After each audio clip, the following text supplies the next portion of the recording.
Welcome to Pindar Poetry. We hope you learned something new. You have the essentials ready, the Dime II charged and your Android unlocked. Now, press and hold the Dime II power button until the LED flashes.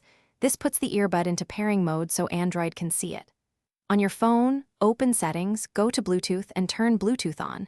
Make sure device visibility is enabled. Once done, wait a few seconds for Skullcandy Dime II to appear in available devices. Select it to start pairing and allow any permission prompts.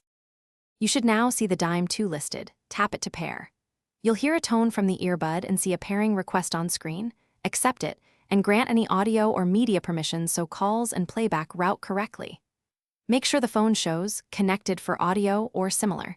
This ensures media and call audio use the earbuds. If the connection seems unstable, move the phone closer and retry. Paired devices stay remembered, so future connections are automatic once successful. Finish by playing music and making a quick test call to confirm audio and microphone function. This proves the connection and audio profile are correct. If audio fails, place the Dime II back in the case, close then reopen it, and press the power for 10 seconds to reset, then repeat pairing. If you still have issues, unpair the Dime II from Android's Bluetooth list and remove all old Skullcandy entries, because stale pairings often block new connections. Then pair again from scratch for a clean link. Thanks for watching. Consider subscribing if we helped you.